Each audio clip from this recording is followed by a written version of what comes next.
नमस्कार दोस्तों, spring board की ऑनलाइन क्लासेस में आपका स्वागत है। हम स्टार्ट करेंगे राजस्थान ज्योग्राफी वाला पोर्शन। राजस्थान ज्योग्राफी में एक तो आरएस से रिलेवेंट टॉपिक आपके कौन कौन से अप्लाई किए हैं या कौन से टॉपिक्स हैं जो आरएस सिलेबस में आपके जोड़े गए। तो हम टॉपिक स्टार्ट करने से पहले उन टॉपिक्स की चर्चा करते हैं जो आपके आरएस सिलेबस से जुड़े हुए हैं, ताकि कम से कम आपको ये ध्यान हो कि हम किस पोर्शन को स्टार्ट कर रहे हैं। तो आपका राजस्थान ज्योग्राफी वाला जो पार्ट है ये हमने मुख्यतः 4 भागों में डिवाइड किया हुआ है यहाँ पर, यानी आपके टोटल 4 पोर्शन है जिनमें इसको डिवाइड किया है हमने। तो राजस्थान जो भूगोल वाला पार्ट है उसमें एक पोर्शन था आपका जनरल ज्योग्राफी, यानी जिसमें राजस्थान के कुछ मेन टॉपिक्स हैं जिनकी चर्चा होती है, जिसमें एक तो राजस्थान की उत्पत्ति के बारे में, राजस्थान की जैसे ही उत्पत्ति होती है तो उसकी अपनी एक लोकेशन होती है और उसका अपना एक विस्तार होता है। तो सेकंड टॉपिक रहेगा आपका राजस्थान की स्थिति और विस्तार को लेकर, और राजस्थान की जो लोकेशन है उस लोकेशन में उसके फिजिकल डिवीजन होते हैं, उसके अपने भौतिक प्रदेश होते हैं। जैसे किसी भी इंसान की अपनी उत्पत्ति होती है तो उसके फिजिकल पार्ट्स होते हैं, उसके अपने हाथ होते हैं, उसका अपना सिर होता है, उसका अपना शरीर होता है। तो राजस्थान की जैसे उत्पत्ति हुई है तो उसके भी अपने एक फिजिकल डिवीजन है। तो नेक्स्ट टॉपिक उसकी स्थिति में मिलते हैं उसके फिजिकल डिवीजन्स, और उन फिजिकल डिवीजन्स की अपनी एक निश्चित क्लाइमेट या एक जलवायु होती है। तो जलवायु तो कहीं ना कहीं अपने देश की जलवायु से संबंधित है, क्योंकि भारत की जो जलवायु है उसी का कुछ पोर्शन या उसी का एक पार्ट है जो राजस्थान की जलवायु से जुड़ा हुआ है। तो भौतिक प्रदेश के बाद में जो नेक्स्ट टॉपिक रहता है राजस्थान में इंपोर्टेंट टॉपिक क्लाइमेट वाला। क्लाइमेट के अंदर हम देखते हैं कई प्रकार के सीजन होते हैं, आपके कई प्रकार की ऋतुएं पाई जाती हैं, जैसे कि अपने समर सीजन या ग्रीष्म ऋतु।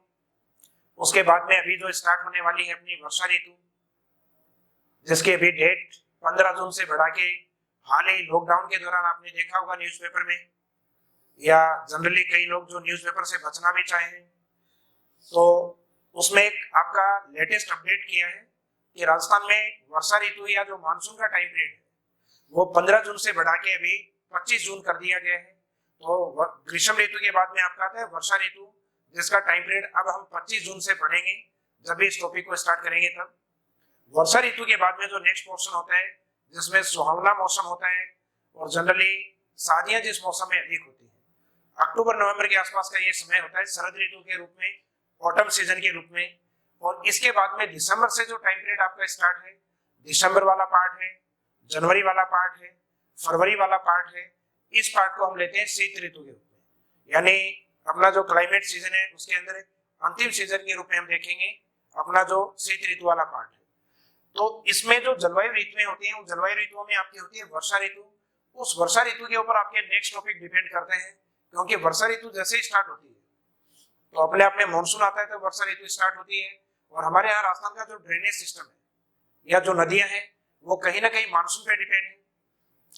तो जो नेक्स्ट टॉपिक आपका जल संसाधन वाला, उसमें स्टार्ट होती है अपनी रिवर्स या नदियां। उन नदियों के पानी को रोककर झीलों के रूप में कन्वर्ट किया जाता है, उनके ऊपर डैम वगैरह बनाए जाते हैं। तो आपकी जो नदियां हैं उन्हीं के ऊपर डिपेंड करेगा नेक्स्ट टॉपिक झील। नदी और झील है, इन दोनों से बनती है आपकी इरिगेशन प्रोजेक्ट या सिंचाई परियोजना। तो इसका मीनिंग है जो इरिगेशन प्रोजेक्ट है वो कहीं ना कहीं अपनी रिवर्स और कहीं ना कहीं अपनी जो लेक्स वाला टॉपिक है उसके ऊपर डिपेंड करता है। आज का वैसे जो अपना जो मेन टॉपिक रहना है वो आपका ये वाला पोर्शन ही रहेगा, इरिगेशन प्रोजेक्ट, जिस चैप्टर को हम स्टार्ट करेंगे, यानी जल संसाधन में आपका चैप्टर नंबर 3 स्टार्ट होगा। इसके बाद में जो नेक्स्ट चैप्टर है या जो नेक्स्ट टॉपिक है वो नेचुरल रिसोर्स के रूप में। तो प्राकृतिक संसाधन वाले जो पोर्शन है उसके अंदर जो पृथ्वी के आंतरिक भाग में जो चट्टानें पाई जाती हैं, उन चट्टानों का निर्माण खनिजों से होता है, मिनरल्स से होता है। उन मिनरल्स में कौन कौन से इंपॉर्टेंट मिनरल्स हैं जो राजस्थान में डिपॉजिट है, जिनका राजस्थान में प्रोडक्शन भी होता है, तो उनकी बात करेंगे अपन खनिज संपदा वाले टॉपिक में या मिनरल्स रिसोर्स वाले टॉपिक में। उसके बाद में अपना जो पृथ्वी है, इस पृथ्वी के जो सरफेस वाला पार्ट है, सतह वाला पार्ट है, इसके ऊपर वेजिटेशन पाई जाती है, वनस्पति पाई जाती है। तो नेक्स्ट टॉपिक रहेगा आपका इसी वाले पोर्शन में नेचुरल रिसोर्स में वेजिटेशन वाला पार्ट या वनस्पति। और जिन क्षेत्र में वेजिटेशन अच्छा होता है वहां आपका वाइल्ड लाइफ अच्छा होता है, वन्य जीव वहां अधिक होते हैं। और जहां वेजिटेशन आपका कम होता है तो वहां आपका वाइल्ड लाइफ कम पाया जाता है। तो ये वाला जो वेजिटेशन वाला जो पार्ट है ये आपके इस पोर्शन को प्रभावित करता है वन्य जीवों को, और वन्य जीवों के संरक्षण के लिए गवर्नमेंट के द्वारा अपनी तरफ से क्या प्रयास किए जा रहे हैं, ये हम 2 पॉइंट में डिवाइड करके देखेंगे। वो 2 पॉइंट होंगे, एक तो स्वस्थानिक के रूप में और एक बहिस्थानिक के रूप में। इसके बाद में जो नेक्स्ट पार्ट है ये आपका बायोडाइवर्सिटी से रिलेवेंट है या जैव विविधता से संबंधित है। तो जैव विविधता वाला जो पोर्शन है इसको हम देखेंगे इसी वाले नेचुरल रिसोर्स वाले पार्ट में, क्योंकि बायोडाइवर्सिटी पार्ट में कहीं ना कहीं आपकी वनस्पति और आपके जो जीव हैं उन दोनों को शामिल किया जाता है। तो वो वनस्पति और जो जीव है वो अपने आप में एक प्रकार के नेचुरल रिसोर्सेज हैं। इसके बाद में जो नेक्स्ट पोर्शन आता है ज्योग्राफी वाले पार्ट में, वो आपका इकोनॉमिक ज्योग्राफी वाला पार्ट है। इकोनॉमिक ज्योग्राफी का मीनिंग है जिसमें आपके जो डेटाज है वो हर साल या एक निश्चित समय के बाद चेंज होते हैं। जैसे कि इसमें एक इंपॉर्टेंट टॉपिक होता है आपका एग्रीकल्चर या कृषि। कृषि के लिए मुख्यतः प्रयास किया जाता है मानव के द्वारा, और कई प्रकार के अपने एग्रीकल्चर है जिनके अपने वर्गीकरण या क्लासिफिकेशन इस टॉपिक में हम देखेंगे।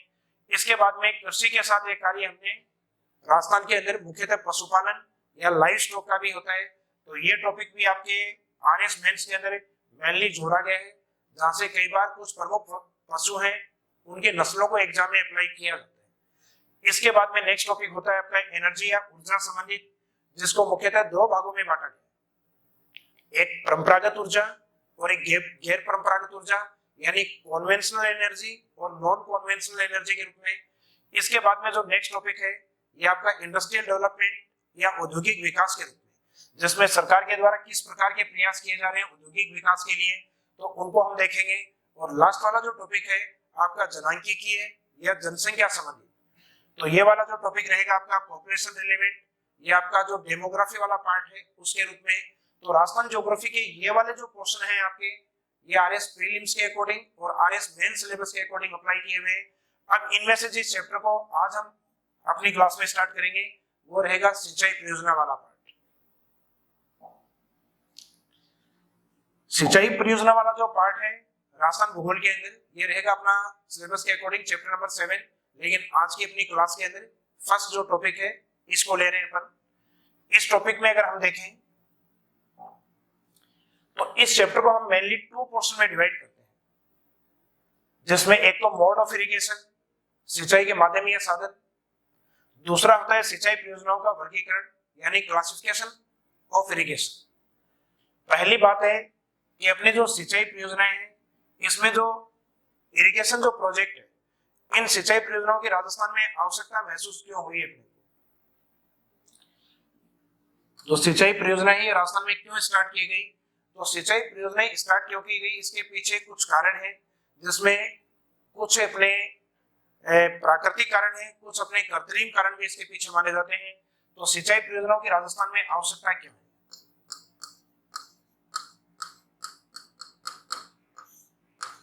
तो पहली बात, जो इरिगेशन प्रोजेक्ट है इनको क्यों स्टार्ट किया गया है, तो इसके पीछे प्रमुख या जो बड़े कारण जो माने गए, राजस्थान के अंदर जो अरावली वाला जो पोर्शन है या जो माउंटेन्स वाला जो पार्ट है राजस्थान का, उसके जो पश्चिम वाला जो भाग माना जाता है ये अपने आप में डेजर्ट के रूप में लिया जाता है, मरुस्थल के रूप में। और ये जो मरुस्थल वाला जो पार्ट है ये राजस्थान का 61% पार्ट कवर करता है। इसका मीनिंग है राजस्थान का जो मोस्ट ऑफ एरिया है ये डेजर्ट के रूप में है, और डेजर्ट के रूप में होने के कारण हमें सिंचाई के साधनों की आवश्यकता होगी, क्योंकि डेजर्ट का मीनिंग होता है वो एरियाज जहां वर्षा की मात्रा काफी कम होती है, और एक इंटरनेशनल डेफिनेशन के अकॉर्डिंग हम देखें तो less than 25 centimetre rainfall areas, यानी 25 सेंटीमीटर से कम वर्षा वाले जो क्षेत्र होते हैं वो अपने आप में डेजर्ट के रूप में डिफाइन होते हैं। दूसरा बड़ा कारण मानसून की अनिश्चितता,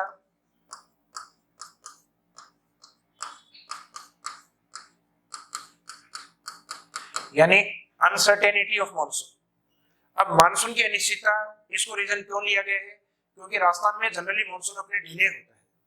पहले राजस्थान में मानसून तिथि को माना गया था हमारे 15 जून, और हाल ही में लॉकडाउन के दौरान अगर आपने न्यूज़पेपर पढ़ा हो तो उसमें दिया गया कि 15 जून से अभी मौसम विभाग के द्वारा मानसून तिथि को बढ़ा के 25 जून कर दिया गया। तो इसका मीनिंग मानसून की कहीं ना कहीं हमारे राजस्थान में अनिश्चितता पाई जाती है। तो आज भी हमारे यहाँ राजस्थान में मानसून अभी समय पर नहीं पहुंचा है। तो मानसून का समय पर नहीं पहुंचना कहीं ना कहीं हमें सिंचाई साधनों की आवश्यकता है, इस पॉइंट को इंडिकेट करता है। तो मानसून की अनिश्चितता, और मानसून की अनिश्चितता जहां होती है वहां वर्षा की कमी होती है।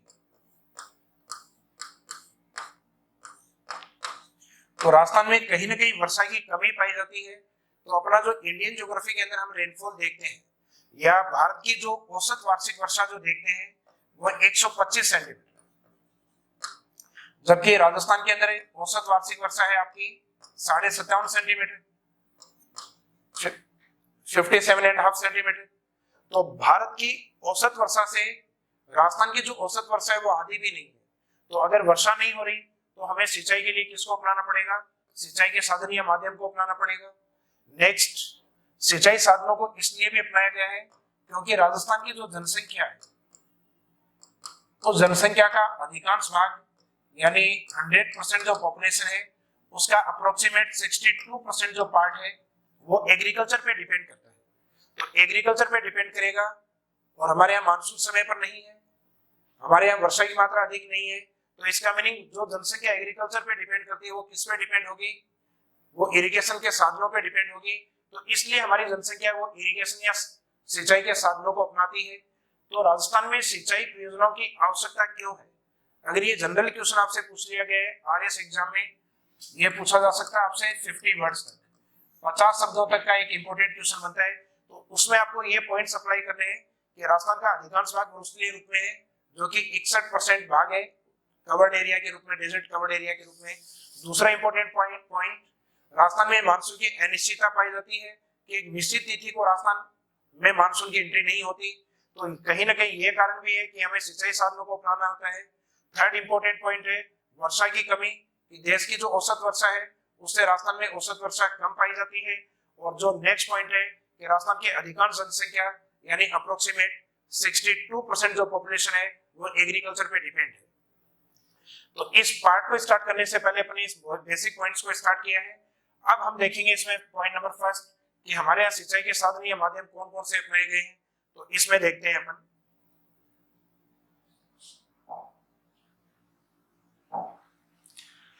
राजस्थान में जो सिंचाई के माध्यम या साधन जो अपनाए जाते हैं यानी मोड ऑफ इरिगेशन आपका क्या है?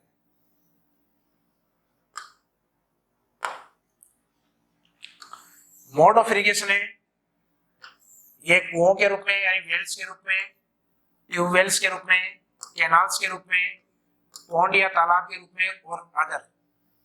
तो आपके जो कुएं हैं इनका सिंचाई साधनों में जो योगदान है या जो परसेंटेज है ये अप्रोक्सीमेट 24% है, जबकि जो ट्यूबवेल्स है इनका परसेंटेज बिल्कुल अपोजिट है।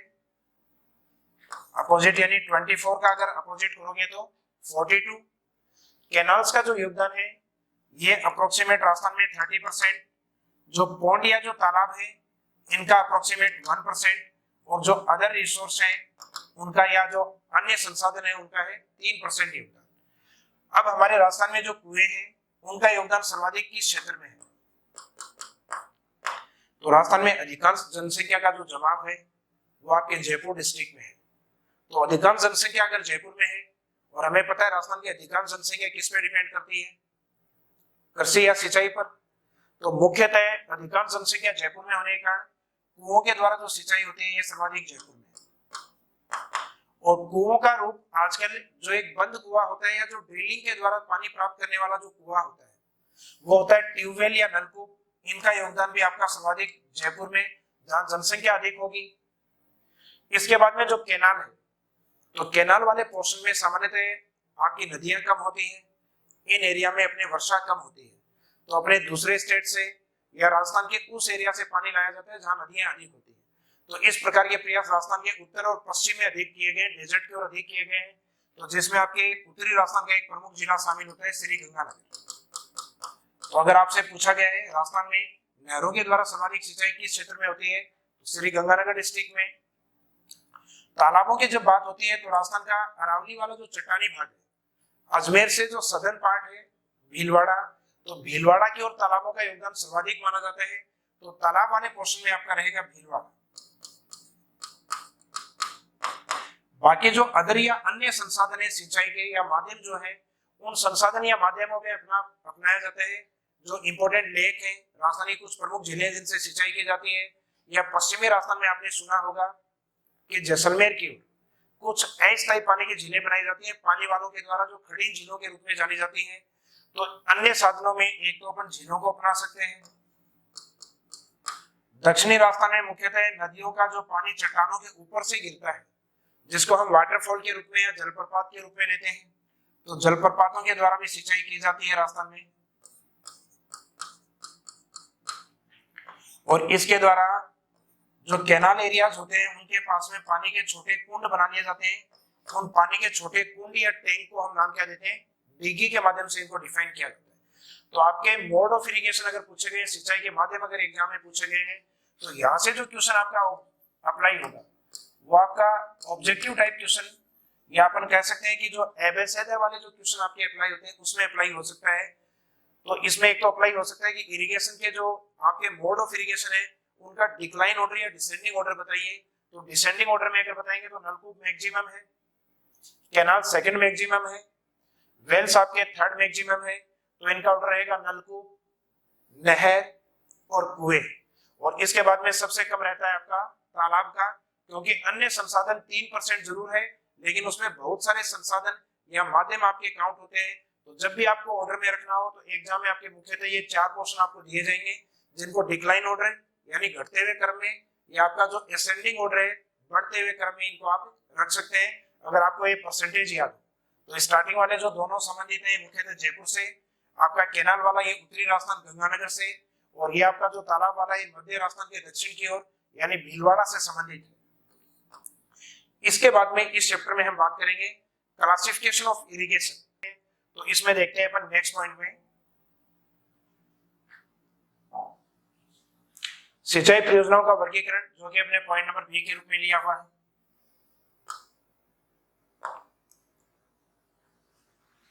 पॉइंट नंबर बी के रूप में जो लिया गया पार्ट है, सिंचाई क्षेत्र के आधार पे मुख्यतः सिंचाई परियोजनाओं का वर्गीकरण किया जाता है। इसका मीनिंग जो इरिगेशन एरिया है उसको बेस माना जाता है, इरिगेशन एरिया कितना है उसके अकॉर्डिंग इनको नाम दिए जाते हैं। मुख्यतः जो मीडियम इरिगेशन प्रोजेक्ट है इनका जो एरिया है उसको आप टारगेट करना, क्योंकि उसका जो लोअर स्केल होगा उससे कम वाला रहेगा आपका स्मॉल इरिगेशन प्रोजेक्ट, इसका जो मैक्सिमम स्केल होगा उसके ऊपर वाला रहेगा आपका बृहद सिंचाई परियोजना। तो मीडियम इरिगेशन प्रोजेक्ट है उसमें कितना सिंचित क्षेत्र लिया गया है, तो उसमें आपका एक एरिया आता है 2000 हेक्टेयर से 10,000 हेक्टेयर।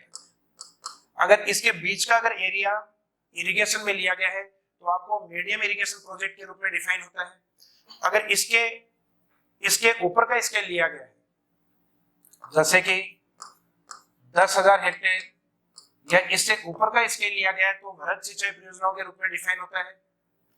और 2000 हेक्टेयर से अगर नीचे का एरिया लिया गया है यानी 2000 हेक्टेयर से कम एरिया अगर लिया गया है तो स्मॉल इरिगेशन प्रोजेक्ट के रूप में डिफाइन होता है।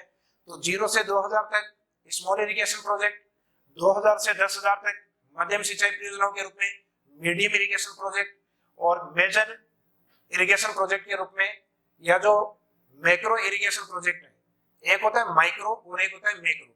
माइक्रो वाला पोर्शन ये रहेगा और मैक्रो वाला पोर्शन आपका ये रहेगा। तो आपका जो बृहद सिंचाई परियोजना है उनका एरिया रहेगा आपका 10,000 hectare and more than 10,000 hectare जो एरियाज है वो आपके बृहद सिंचाई परियोजनाओं में काउंट किए जाएंगे। तो इन परियोजनाओं को अपन मुख्यतः 3 भागों में बांटते हैं, लघु सिंचाई परियोजना, मध्यम सिंचाई परियोजना और बृहद सिंचाई परियोजनाओं के रूप में। यहाँ से ऑब्जेक्टिव टाइप में आपके एग्जाम में क्वेश्चन पूछा जा सकता है, जैसे कि एक क्वेश्चन अप्लाई किया गया हो कि 1500 हेक्टेयर भूमि में जो सिंचाई की जाती है उन परियोजनाओं को कौन सी परियोजनाओं में शामिल करेंगे। तो 1500 हेक्टेयर, तो 1500 हेक्टेयर वाला स्केल तो इसमें रहेगा आपका 0 से 2000 हेक्टेयर के बीच में, तो वो अपने आप में कौन सी प्रोजेक्ट के रूप में डिफाइन होंगे, स्मॉल इरिगेशन प्रोजेक्ट के रूप में। अगर क्वेश्चन आपका अप्लाई किया गया है कि 5000 हेक्टेयर एरिया को इरिगेशन से कवर किया गया है, तो 5000 वाला स्केल आपका किस में रहेगा, मध्यम सिंचाई परियोजनाओं के अंदर। वृहद सिंचाई परियोजनाओं को अगर लिया गया है तो एग्जांपल के तौर पे हम देखें 10,000 से ऊपर कोई भी डेटा कि 11,000 हेक्टेयर कृषि भूमि पे अगर सिंचाई की जाए तो वो परियोजनाएं अपने आप में कौन से रहेंगी, तो वो रहेंगे आपके मेजर इरिगेशन प्रोजेक्ट या वृहद सिंचाई परियोजना। तो आपके जो 3 प्रमुख स्केल है इन 3 प्रमुख स्केल के अंदर जो मीडियम वाला है ये ज्यादा इंपॉर्टेंट रहेगा। तो इस पोर्शन को याद रखिएगा, क्योंकि इसमें 2000 से नीचे वाले किस में रहेंगे, लघु में, और 10,000 से ऊपर वाले किस में रहेंगे, वृहद के अंदर। अब इन प्रोजेक्ट के बाद में हम बात करते हैं मल्टीपर्पज प्रोजेक्ट की। अब बात कर रहे थे सिर्फ अभी तक अपन टारगेट किसको कर रहे थे, सिंचाई परियोजनाओं को, लेकिन ऐसे कुछ प्रोजेक्ट होते हैं जिसमें सिंचाई परियोजना तो हो रही है, लेकिन उसके अलावा अन्य कार्यों को भी महत्व दिया जा रहा है, जैसे कि पेयजल आपूर्ति करना, जैसे कि हमारे पशुपालन के लिए चारागाहों का विकास करना, उनके ऊपर बड़े डैम बना के उससे हाइड्रो इलेक्ट्रिसिटी या जल विद्युत जनरेट करना। तो इस प्रकार के प्रोजेक्ट को हम मल्टीपर्पज प्रोजेक्ट या बहुउद्देश्य परियोजनाओं के रूप में डिफाइन करते हैं। तो सिंचाई परियोजनाओं के साथ जिस पोर्शन को हम स्टार्ट कर रहे हैं वो मल्टीपर्पज प्रोजेक्ट होगा, जिसमें बड़ी परियोजनाएं बनाई गई हैं, जिसमें सिंचाई परियोजना तो आपकी शामिल होगी, लेकिन इसके साथ अन्य जो कार्य किए गए हैं उनको भी हम शामिल करेंगे।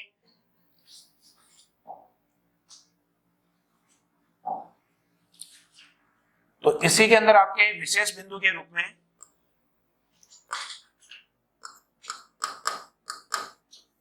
या बहुउद्देश्य परियोजनाओं के रूप में हम देखते हैं। तो सबसे पहला तो इसका डेफिनेशन क्या है, तो जैसा कि ये मीनिंग आता है मल्टीपर्पज या बहुउद्देश्य, तो इस शब्द के अंदर इसका डेफिनेशन है, यानी जिसके ऑब्जेक्ट दो या दो से अधिक हो, यानी which project them object to और मोर देन टू, वे परियोजना जिनके उद्देश्य दो या दो से अधिक हो वो अपने आप में किसके रूप में डिफाइन होती है, बहुउद्देश्य परियोजना। तो इसमें डेफिनेशन है कि वे परियोजना जिनके उद्देश्य दो या दो से अधिक हो, मीनिंग है कम से कम एक से अधिक हो। तो एक से अधिक होगा तो अपने आप किसके रूप में होगा, दो के रूप में। तो दो या दो से अधिक हो तो वो परियोजना अपने आप में बहुउद्देश्य परियोजना के रूप में, जैसे सिंचाई के साथ पेयजल भी हो, जल विद्युत भी हो, चारागाह भी हो, तो कई प्रकार की योजनाओं के अंदर इस पानी का उपयोग किया जा सकता है। तो ये अपने आप में मल्टीपर्पज प्रोजेक्ट के रूप में डिफाइन होता है। और देश के जो प्रथम प्रधानमंत्री जवाहरलाल नेहरू जी हैं, उन्होंने इस प्रकार की परियोजनाओं को, ऐसे कई बड़े डैम हैं जिनके कई तरीके के उपयोग हुए हैं, उन प्रोजेक्ट को पुनरुद्धित होते हुए भारत या नवीन जो भारत है उसके मंदिर के रूप में डिफाइन किया गया है, यानी ये new temple of resurgent India के रूप में डिफाइन हुए हैं। तो इसके लिए एक स्टेटमेंट आता है पंडित जवाहरलाल नेहरू जी का कि बहुउद्देश्य परियोजनाओं को इन्होंने आधुनिक भारत के मंदिर कहा। तो temple of a modern India या इनक्रेडिबल इंडिया के रूप में हम इसको डिफाइन करते हैं। तो यहाँ से एक क्वेश्चन आपके अप्लाई हो सकता है, आधुनिक भारत के मंदिर कौन से परियोजना या प्रोजेक्ट को कहा गया है, लघु सिंचाई परियोजनाओं को, मध्यम सिंचाई परियोजनाओं को, वृहद सिंचाई परियोजनाओं को, या बहुउद्देश्य परियोजनाओं को। तो बहुउद्देश्य परियोजनाओं को। और आधुनिक भारत के मंदिर बहुउद्देश्य परियोजनाओं को कहने वाले व्यक्ति कौन थे, तब आंसर रहेगा आपका पंडित जवाहरलाल नेहरू जी। तो ऑब्जेक्टिव टाइप में यहाँ से क्वेश्चन आपके अप्लाई किया जा सकता है। अब स्टार्ट करेंगे हम ये बहुउद्देश्य परियोजनाओं के रूप में राजस्थान में ऐसे कौन कौन से प्रोजेक्ट हैं जिनको स्टार्ट किया हुआ है।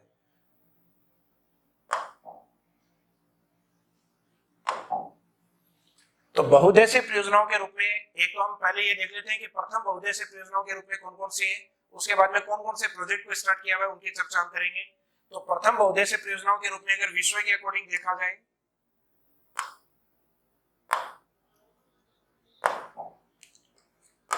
तो एक प्रोजेक्ट आता है अमेरिका के अंदर टेनेसी नदी घाटी बहुउद्देश्य परियोजना। तो ये जो टेनेसी वाला जो प्रोजेक्ट है ये यूएसए में स्टार्ट किया गया और ये विश्व की पहली बहुउद्देश्य परियोजनाओं के रूप में डिफाइन होती है, जो कि 1933 में स्टार्ट हुआ है। उसके बाद में भारत में स्टार्ट हुआ है आपका दामोदर प्रोजेक्ट।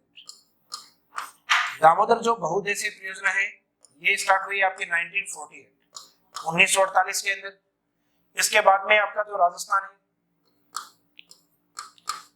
में प्रोजेक्ट आया गंग नहर प्रोजेक्ट, जो महाराजा गंगा सिंह जी के द्वारा निकाला गया है। इस प्रोजेक्ट को वैसे तो 1927 में बना दिया गया था, लेकिन ये मल्टीपर्पज प्रोजेक्ट 1927 में नहीं बना। गंग नहर का निर्माण 1927 में हुआ, लेकिन बहुउद्देश्य परियोजना के रूप में ये 1950 के बाद शुरू हुई। तो राजस्थान में पहली बहुउद्देश्य परियोजना है वो कौन सा माना जाएगा, गंग नहर, जो कि 1950 के बाद स्टार्ट हुआ है। तो इसके अंदर आपको 1927 तो इसका निर्माण कार्य है, जिस समय केवल इसको पेयजल आपूर्ति के रूप में इसको बनाया गया था, जबकि मल्टीपर्पज प्रोजेक्ट के रूप में ये स्टार्ट नहीं हुआ, यानी सिंचाई, पेयजल, पशुओं के लिए जल आपूर्ति या अपना जो पीसी कल्चर या मत्स्य पालन के रूप में इस नहर के पानी को काम में नहीं लेते थे। जबकि 1950 के अंदर या इसके बाद का जो समय शुरू हुआ इसमें इसके पानी को कई ऑब्जेक्ट या कई उद्देश्यों के लिए इसके पानी का उपयोग किया गया, इस कारण इसको बाद में बहुउद्देशीय परियोजना कहा गया है। तो राजस्थान के लिए प्रथम बहुउद्देशीय परियोजना किसको माना जाता है? गंग कैनाल को, भारत के लिए दामोदर प्रोजेक्ट को, जबकि विश्व के लिए टेनेसी नदी घाटी परियोजना यूएसए वाले प्रोजेक्ट को। अब राजस्थान के अंदर जो बहुउद्देशीय परियोजना स्टार्ट हुए हैं वो किस रूप में स्टार्ट हुए हैं उसको हम देखते हैं।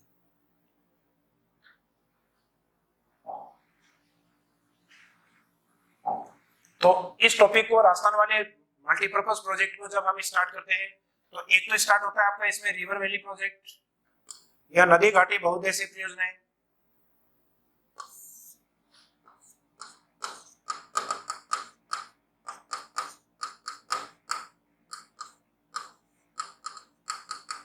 तो आपका जो रिवर वैली प्रोजेक्ट है इसमें कुछ नदी घाटी परियोजनाएं जिनको हम शामिल करते हैं, जिनमें एक तो आता है आपका चंबल नदी घाटी परियोजना। एक राजस्थान के दक्षिणी भाग में बहने वाली प्रमुख नदी है जो कि माही है, तो माही बहुउद्देशीय परियोजना। एक राजस्थान के उत्तरी भाग में हिमालय से आने वाली जो सतलज नदी है उसके ऊपर बने हुए डैम प्रोजेक्ट हैं जिनके नाम है आपके भाखड़ा, और दूसरा है इसमें नांगल। इसके बाद में एक प्रोजेक्ट आता है आपका व्यास बहुउद्देशीय परियोजना, और कुछ प्रपोजल प्रोजेक्ट हैं, कुछ प्रस्तावित परियोजनाएं जो कि राजस्थान के अंदर नदी घाटी परियोजनाओं के रूप में, यानी उन परियोजनाओं का लाभ राजस्थान को मिलेगा जिसमें एक रेणुका परियोजना या जिसको रेणुका जी के नाम से भी जानते हैं, रेणुका नदी घाटी बहुउद्देशीय परियोजना, और एक इसमें रहेगा आपका लखवार प्रोजेक्ट।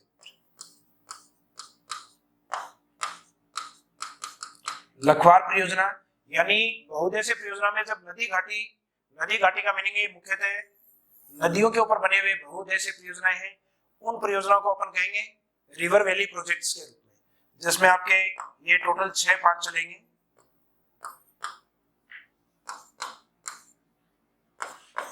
ये वाला इसमें आपका फर्स्ट पार्ट, और बहुउद्देशीय परियोजनाओं के रूप में दूसरा प्रोजेक्ट रहेगा आपका जो कैनाल प्रोजेक्ट वाला है, नहर परियोजना वाला पार्ट है। ये कैनाल प्रोजेक्ट में राजस्थान की कुछ इंपोर्टेंट कैनाल्स हैं, जिसमें सबसे इंपोर्टेंट कैनाल है आपकी IGNP यानी इंदिरा गांधी नहर परियोजना। इंदिरा गांधी नहर परियोजना के अलावा राजस्थान की जो प्रथम नहर बनी हुई है गंग नहर परियोजना।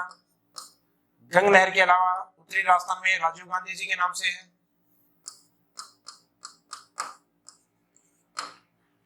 राजीव गांधी सिद्धमुख नहर परियोजना,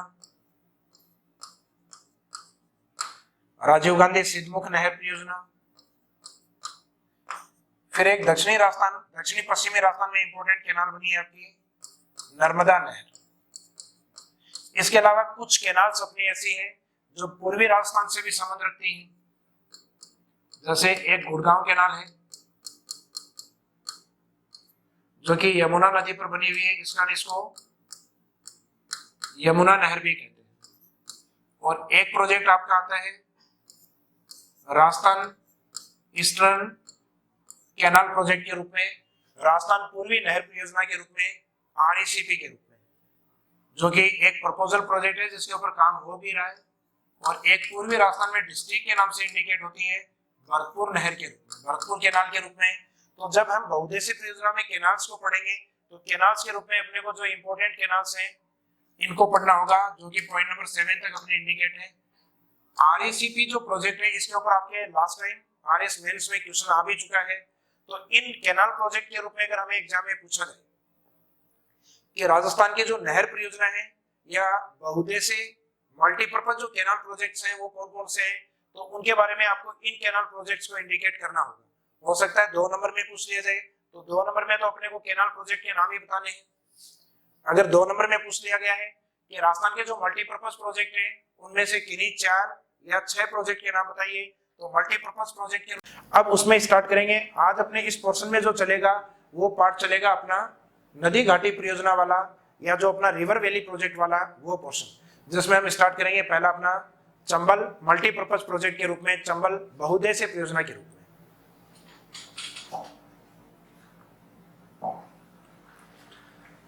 जैसे चंबल बहुउद्देशीय परियोजना की बात होती है, चंबल जो मल्टीपर्पज प्रोजेक्ट की जब बात होती है तो चंबल मल्टीपर्पज जो प्रोजेक्ट है उसमें सहयोग जिन राज्य का या जिन स्टेट का रहा है यानी कौन कौन से स्टेट का कोऑपरेशन इस प्रोजेक्ट को स्टार्ट करने में रहा है, तो उसमें एक तो है राजस्थान, क्योंकि राजस्थान की सिंचाई परियोजनाएं पढ़ रहे हैं तो राजस्थान तो होगा। सामने दूसरा मध्य प्रदेश, और इनका जो कोऑपरेशन है वो ब्रिटानिया की नीति के ऊपर है, यानी आपका एक ब्रिटानिया बिस्किट आता है 50-50, तो उसमें उसी तरीके का योगदान है कि राजस्थान ने इसको बनाने में अपना 50% योगदान दिया और बाकी रिमेनिंग 50% योगदान किसके द्वारा दिया गया है, मध्य प्रदेश के द्वारा। और चंबल बहुउद्देशीय परियोजना में ये आपसे कोई पूछेगा नहीं कि नदी कौन सी है, तो नदी के नाम से इस प्रोजेक्ट का नाम रखा गया है। इस प्रोजेक्ट को बनाने के लिए मुख्यतः 3 चरणों में इसको तैयार किया गया है और 3 चरणों में टोटल इसमें 4 बांधों का निर्माण किया गया है।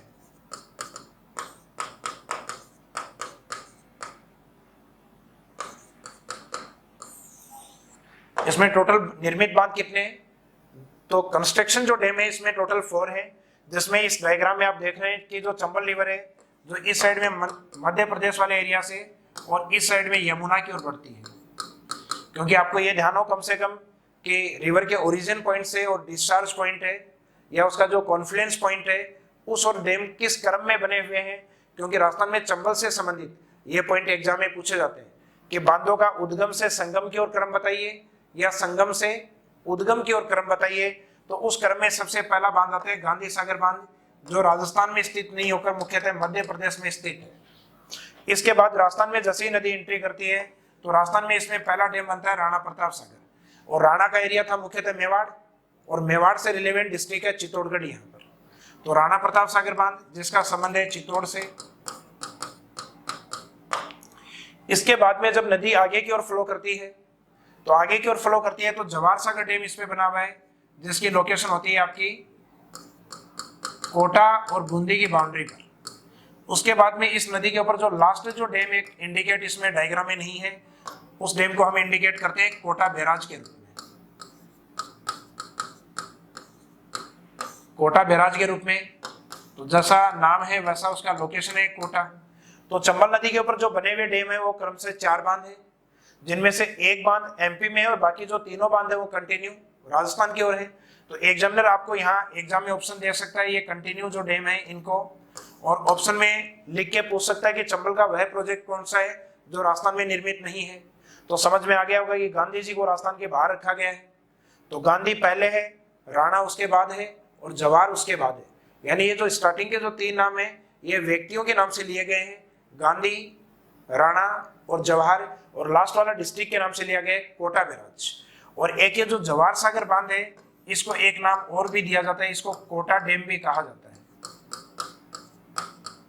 तो कोटा डैम अलग है और कोटा बैराज अलग है। कोटा बैराज सबसे लास्ट वाला जो डैम है उसको कोटा बैराज के रूप में लिया गया है। तो इसमें जो 3 चरण है उसमें 4 बांधों का निर्माण या 4 बांध निर्मित है। तो ये 4 बांध किस तरीके से निर्मित है मैंने आपको बता दिया है, और कौन से स्टेज में कौन सा डैम बना है। चंबल के जो डैम है जैसा कि मैंने आपको बताया है कि इन बांधों को मुख्यतः 3 चरणों में यानी 3 स्टेज में इनका कंस्ट्रक्शन किया गया। जैसे कि हम देखें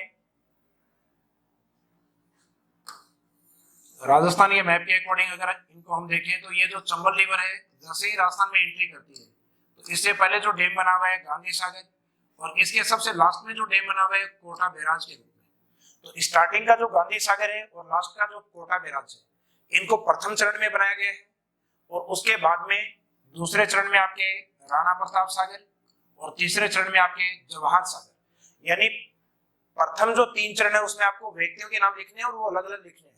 जैसा कि आपका प्रथम जो चरण है इसमें व्यक्ति का नाम अगर आप लिखें तो पहला नाम लिखेंगे यहाँ पे गांधी जी का, तो गांधी सागर के रूप में। राजस्थानी में एंट्री होने के बाद में आर से अपन मीनिंग निकालेंगे राणा प्रताप सागर, तो द्वितीय चरण में राणा प्रताप सागर।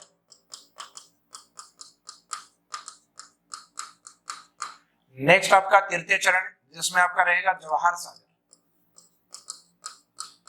मीनिंग ये है कि किसी भी व्यक्ति का नाम वापस रिपीट नहीं होना चाहिए, किसी भी एक प्रोजेक्ट में 2 व्यक्तियों के नाम नहीं आने चाहिए।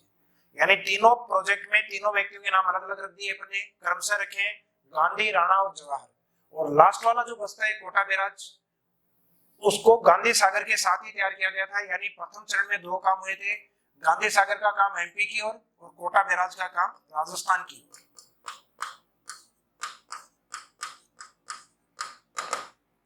अब इन बांध परियोजनाओं की अपनी विशेषताएं क्या थी, जैसे कि गांधी सागर की जो विशेषता है, एक तो इसकी लोकेशन को लेकर पूछी जाती है। तो लोकेशन में मैंने जैसा कि आपको बताया मध्य प्रदेश की ओर स्थित है। दूसरा है कोटा बैराज। तो कोटा बैराज इन 4 बांधों में एकमात्र ऐसा बांध था जिसका मेन ऑब्जेक्ट सिंचाई था।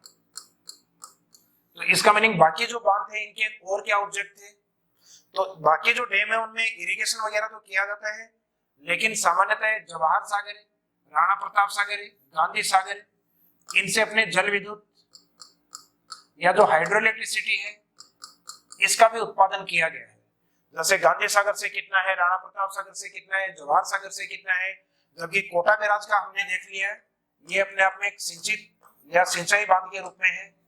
तो इसको चंबल प्रोजेक्ट का इरिगेशन डैम भी कहा जाता है, सिंचाई बांध भी कहा जाता है। जबकि गांधी सागर, राणा प्रताप सागर, जवाहर सागर ये अपने आप में हाइड्रो इलेक्ट्रिसिटी डैम के रूप में है, जल विद्युत बांधों के रूप में है। तो स्टार्टिंग वाला जो गांधी सागर है, इस गांधी सागर पे जल विद्युत की 5 यूनिट लगी हुई है। और इन 5 यूनिट को कितनी कैपेसिटी की 5 यूनिट लगी हुई है, तो ये जो 5 यूनिट जो लगाई गई है ये लगाई गई है 23 मेगावाट की 5 यूनिट्स। इसके आगे अगर हम कंटिन्यू करते हैं तो राणा प्रताप सागर, राणा प्रताप सागर में जिन यूनिट्स को लगाया गया है उनकी संख्या है 4 यूनिट, यानी यूनिट गांधी सागर से एक कम हो गई। और यहाँ जो कैपेसिटी है वो रहती है 43 मेगावाट हर एक यूनिट की कैपेसिटी, तो उसे मल्टीपल कर देना टोटल कितना हो।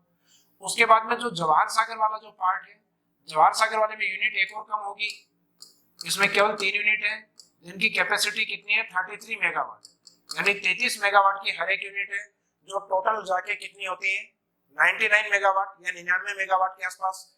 तो आपके जो ये तीनों जो डैम बने हुए हैं जिसमें गांधी सागर, राणा प्रताप सागर और जवाहर सागर, इसमें कंटिन्यू जैसे आगे बढ़ेंगे अपने को यूनिट्स कम करनी है, 5 यूनिट, 4 यूनिट, 3 यूनिट, लेकिन इनकी जो कैपेसिटी है वो आपको याद रखनी पड़ेगी कि 5 यूनिट किस कैपेसिटी की है 23 की 5 यूनिट लगाई गई है। जबकि राणा प्रताप सागर में 4 यूनिट लगी हुई है 43 और 43 की। और राणा प्रताप सागर में जवाहर सागर में रहेंगी आपकी 33 और 33 की 3 यूनिट। तो इस कैपेसिटी के साथ यहाँ हाइड्रो इलेक्ट्रिसिटी कितनी प्रोड्यूस होती है, तो गांधी सागर के अंदर 5 into 23 यानी लगभग 115 मेगावाट। राणा प्रताप सागर है 43 मेगावाट इंटू 4 यूनिट, इसका meaning 172 megawatt. Jawahar Sagar 33 megawatt into 3 units meaning 99 megawatt. तो अगर आप इन तीनों व्यक्तियों के अगर नाम देखते हो तो तीनों व्यक्तियों के नामों से जो बांध है उनसे जल विद्युत प्राप्त की जाती है।